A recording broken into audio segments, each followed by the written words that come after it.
Hey everybody, I'm Declan Keefe. I'm going to cover a bit about real estate development, some vocabulary. Without further ado, we're calling this WTF is RE. Well, you probably know, given that you're at a workshop about real estate development, that RE means real estate. And you've heard from other people what real estate is in the process, so I'm going to go pretty quickly through this first part, but it's just to set the stage for us to go through some vocabulary and a bit more technical terms. So you probably think of real estate. There's a building, and you pay some money and you buy a building, and now you're a real estate developer. So, or maybe there's a piece of land and you do the same thing, spend some money, but then you also have to get drawings done. And once you get some drawings, you have to go to the community and say, are you okay if I build or renovate this building to be a certain way?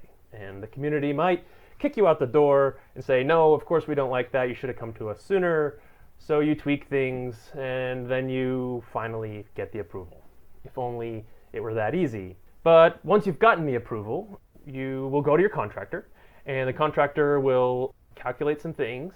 And when the contractor comes back with a number, that cost that he says it will cost you this much to build this project, that's a use. So it's something that you're going to use the money that you need for the project to make it go.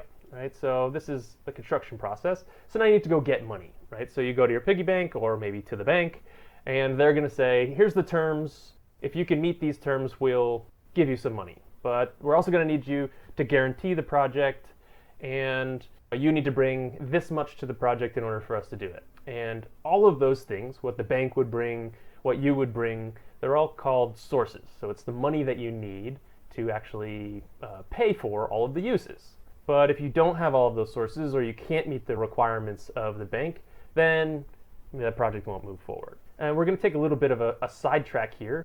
So you have sources, which we talked about as the money coming into the project. And the sources minus the uses gives you either a surplus if you have more sources than your uses, or you have more regularly a gap, which means you don't have enough sources to cover all of your uses or your costs. If it was affordable housing, you might go and get some tax credits. Or if you were doing another project, you might have to look for alternative lending or bring in more equity into the project. So that's the idea of filling a gap. And we might hear the word gap just means that you don't have enough money to pay to actually do the development. So if you got an approval from the city through your zoning, through your building permit, then you're going to come back to your contractor and say, I need this thing built. You build the building, and then once the building's built, you hand over the keys to whomever, whether it's a rental or a sale, and they're going to pay you something. That is called your income. That's the money that comes into the project, whether you're selling a project or you're renting it. That's the income. But development projects aren't just printing money. It actually, on the other side of things, there are expenses. And so we need to look at what are the expenses to offset the income so that we know whether the project actually has a positive net income or if it's losing money every month. All right, I'm going to jump behind this white screen and keep talking to you, but do the rest of the presentation from there. So as a bit of a recap, we have hard costs, which are the construction costs, and we also have soft costs, which are most of the other things that are not the building itself. So it's the cost to pay the attorneys, to pay the architects, to pay for your insurance. All of those other costs are called soft costs. You might create a drawing set, say, or you'll have the actual land itself. And those two things are creating value and are called assets. And it's important to know what your assets are because you can leverage them. So once you have some value in those assets, you're going to want to leverage them, and you're leveraging them to get a loan, say, from the bank as one of your lenders. So in an imaginary project here, let's say the bank has appraised it and said the future, if you've built this building, we think we could sell it on the market for $10 million. And the reason we need to know that is because there's a ratio that's important called the loan to value ratio. And in this, the bank's going to say, we'll pay for 70% of the future value of this project. And that can also be referenced as LTV. And so pretty simple equation here, 70%, if that's the number they give you, it's usually somewhere between 70, maybe 75% of the total value of the project. We had $10 million as our total value, and so it's just 70% times 10 million gives us 7 million. So that might be what the bank would lend to us. But there's another way in which we need to calculate it that banks sometimes look at too.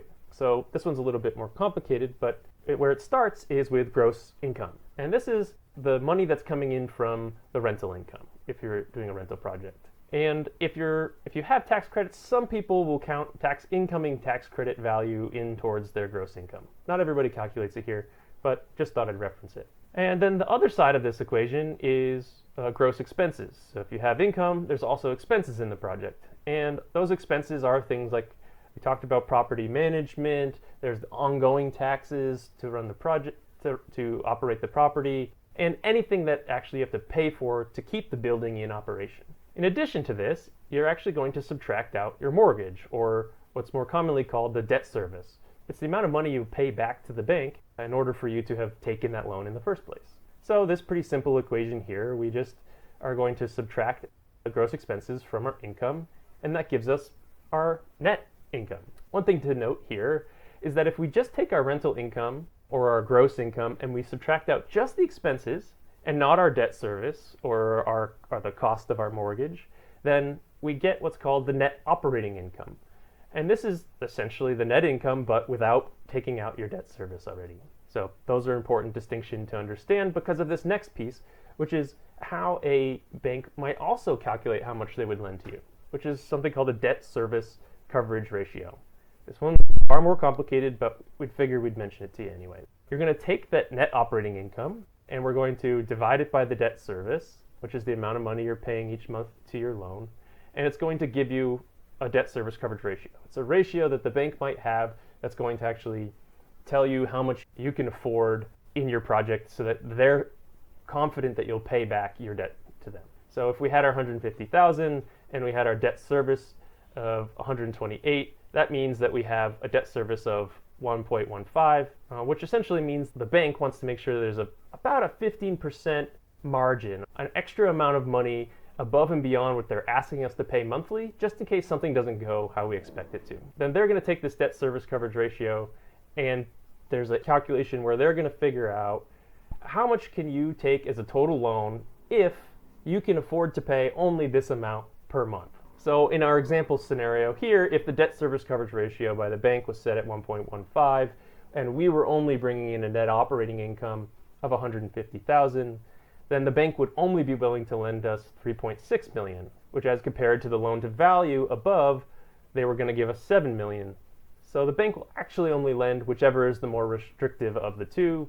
In this example, it's only the $3.6 million. So then we would take that amount and we'd jump back to our pro forma, and we would do some more calculations with how much is coming into the project and how much more investment or equity we might need to bring into the project. So that's all we have for our quick run through. High five if that was your hand. Thanks so much for tuning in to Real Estate for All. We will see you in the next one.